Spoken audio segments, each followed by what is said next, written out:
I'm exhausted. I can imagine. Yeah, I'm exhausted. Wow. Well, you'll catch up on your sleep. You'll have to start learning how to sleep on the plane. Yeah, seriously. You can't get burnt out, so. No time for that. So. No. Now, with you being from the younger generation, what is your opinion about All My Children and One Life to Live being on the internet versus TV?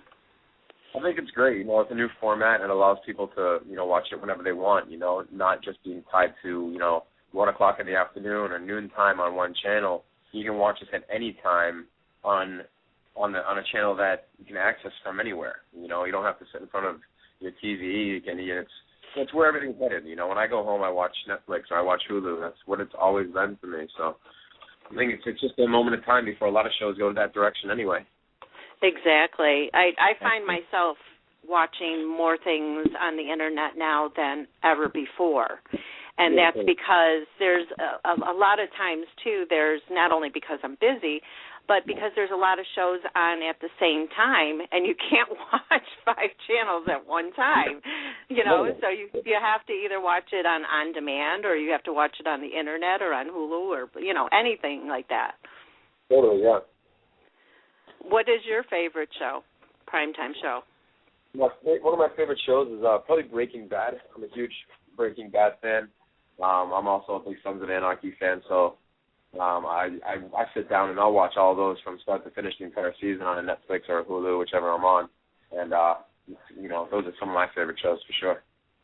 Yeah, that's my brother's favorite, the Sons of Anarchy. I haven't watched that yet, but he had a friend that was on there once, and he's been watching it ever since. Oh, yeah, that's a good show. They do a great job. Great actors, great writers. Awesome. Well, maybe we'll send the podcast to them, and they'll give you a part on there. Yeah, totally. Let's do it.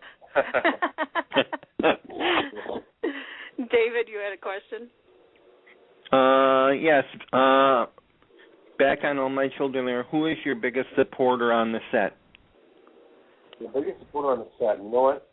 Everybody's so close. I don't even know who I say number one, but I'll tell you what, when I work with my mother who plays Opal, Jill Larson. She's amazing to work with, and we all support each other. I don't know who would be number one, but being able to work with her is always just great, just because it is that motherly influence, and it's a fun set. It's a fun set all the time. So everybody's really supportive, but working with her is probably one of my favorites.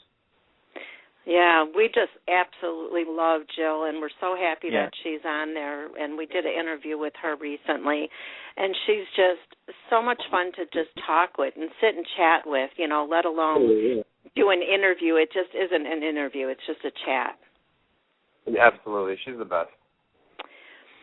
Now, you were in another movie, a favorite one of mine, which was Bride Wars with Kate Hudson and Anne Hathaway. What was it like for you? That was actually my first time ever stepping on a movie set, believe it or not. Oh, my gosh. It was crazy because I went to this giant open call, and I really didn't know what to expect. I had just turned 20 years old, and I knew this was filming here, and I went to this giant casting call, and I kind of ended up getting called on a different movie that I auditioned for the same weekend. And then I kind of forgot about, going to the Bride Wars one, and then I got a phone call. It's pretty much how it works. As soon as you forget about it, you just end up getting a call about it. And they brought me in, and they were like, yeah, you're actually going to have a couple lines alongside the lead. And I was like, really? Because I've never done this before. When I got there, I found out, you're going to be working with Anne Hathaway. We ended up doing a couple improv scenes, and it was super fun. She was, kind of like a drunk college girl, and I was just about to be the one that she kind of put her attention on. And, it ended up being just a tiny little clip in the movie, but, it was a full day of work, and we were there for 9 hours filming it just like you always do in a feature film. And it was really fun. It was just one of the things that turned me on to the industry, without a doubt. Oh, my gosh, that's huge. I mean, to get a part in that movie, no matter how big or small it was, I mean, that's awesome. Yeah, it blew my mind, and I was so grateful to have the opportunity and that they trusted in me to help her get the point across and tell the story, and it was just so fun, and I couldn't thank God enough for it, because now, it was my first IMDb credit. As little of a pleasure it was my first credit, so it was great. Are you working on any new projects? I have a couple things on the back burner right now that I've kind of been holding off on because right now my plate's full with all my children here. But when I go back to L.A., besides Price is Right and all my children here, I have a couple things I'm going to be working on, but nothing that I have confirmed and set in stone yet. Well, that's good because we look forward to more from you. And, once you have a dedicated soap fan following you, they follow you throughout your career. So even when you're 60, we'll be watching you. I hope so. Thank you, guys. That means a lot. Thank you. You're welcome. Now, I also wanted to know, do you sing or play an instrument? You know what? It's crazy because as much as I love acting, I love music. I think just as much, if not more. Music really has always put me in a place, whether it be something that just makes me feel great and happy and want me to get out and go for a run, or something that can almost put me in like a sadder mood. I'm emotionally available to that. But when it comes to singing and playing instruments, it's not me. No. I'm not a singer. I'm not a singer, but I love music. I love all styles of music, so I actually listen to a lot of different mood music, while I study and while I work on some of my scenes, and it can really get me put into a place, and I do love it like that.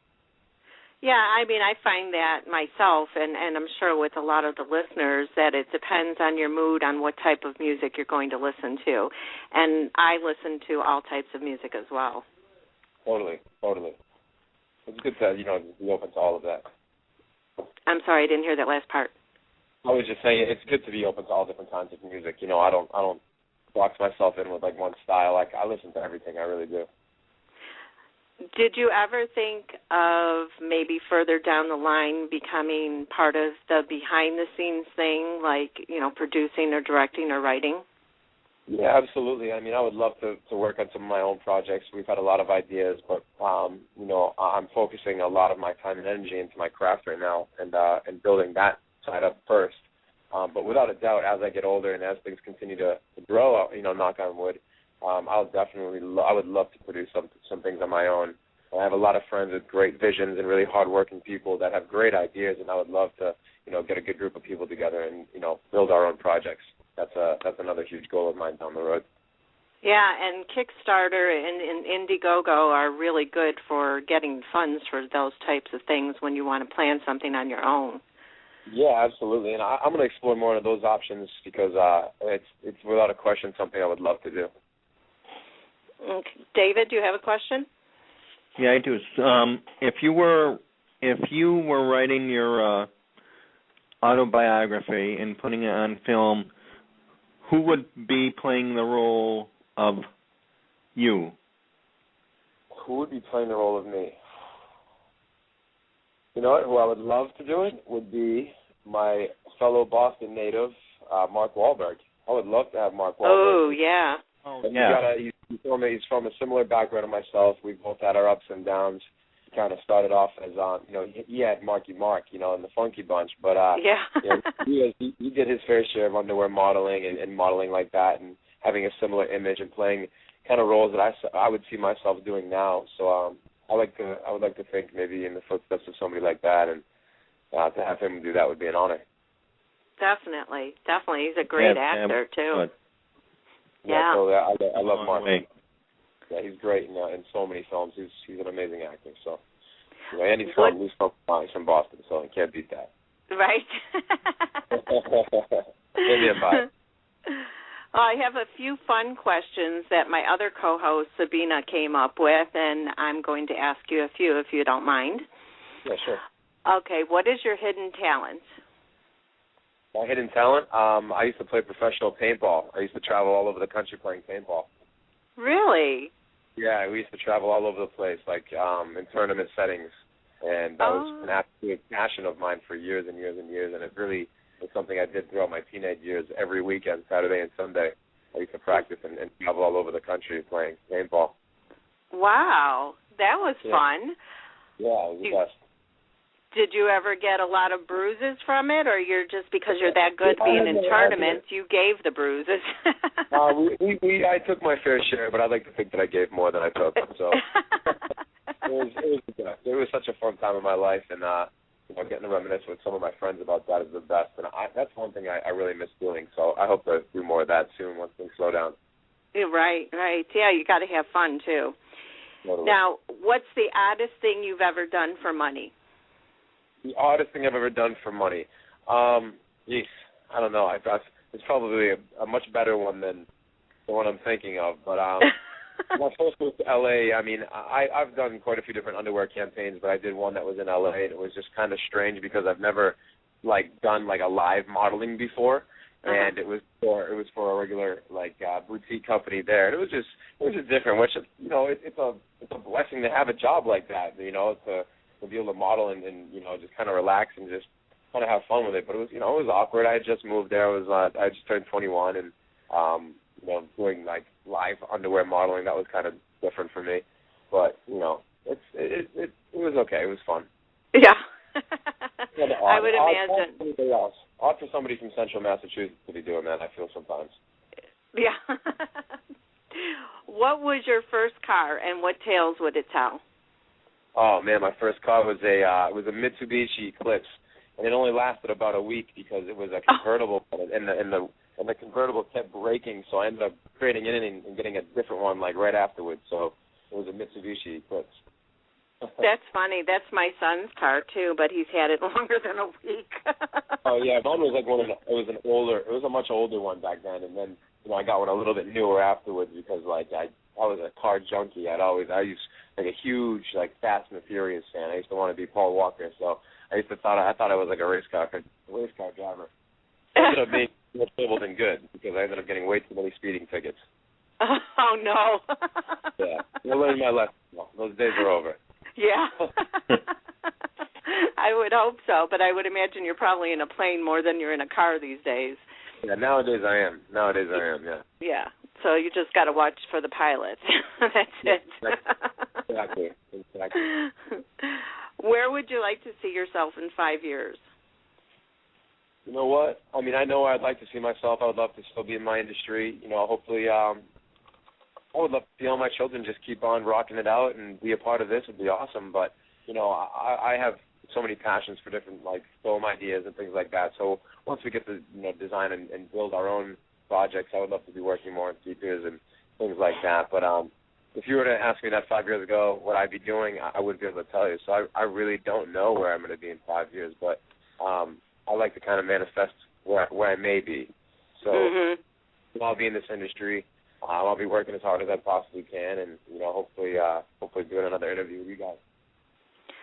Well, what motivates you to keep going? Just watching myself grow with my craft and getting more comfortable with my craft as well. Just outside of a class, acting and being in front of the camera with other working actors and watching our work we put in and edited and final product, and watching people's response to it, teaching people what we do in certain circumstances and telling the stories the way we do. It's just fun, and it allows us to be open and, show our art, and it's something I've always loved ever since I started. And that's why we love watching them, Yeah. It's something for us to escape to a different family, because we do consider All My Children and One Life to Live and The Young and the Restless and all the other soaps, part of our family. Totally. And we live each day through you guys. Totally, and we're happy to help tell the story. We're going to tell it to the best of our ability. We work so hard, and we have such great writers and producers and people directing each of our shows, and it's something we all have a passion for, and we love telling the stories, and I hope people continue to watch. Oh, definitely. You have no problem there. Well, but I want to thank you so much for taking the time out of your busy schedule to talk with us, and we wish you only the best, and we'll keep watching you, both on The Price is Right and All My Children and any other projects that you have upcoming. Thank you guys so much. It was my pleasure to speak with you. You're very welcome, and keep in touch when you have new projects that you want to speak about. Just give us a holler, and we'll have you on again. Absolutely. Thank you guys so much. You're welcome. Take care, Rob. Have a great evening, guys. You too. Bye-bye. You too. Bye-bye. Bye. Wow, that was his first role on Bride Wars. How awesome is that? That's very nice. That was very nice. He was a very nice interview, I thought. Oh, yeah, definitely. And very intelligent, you can tell.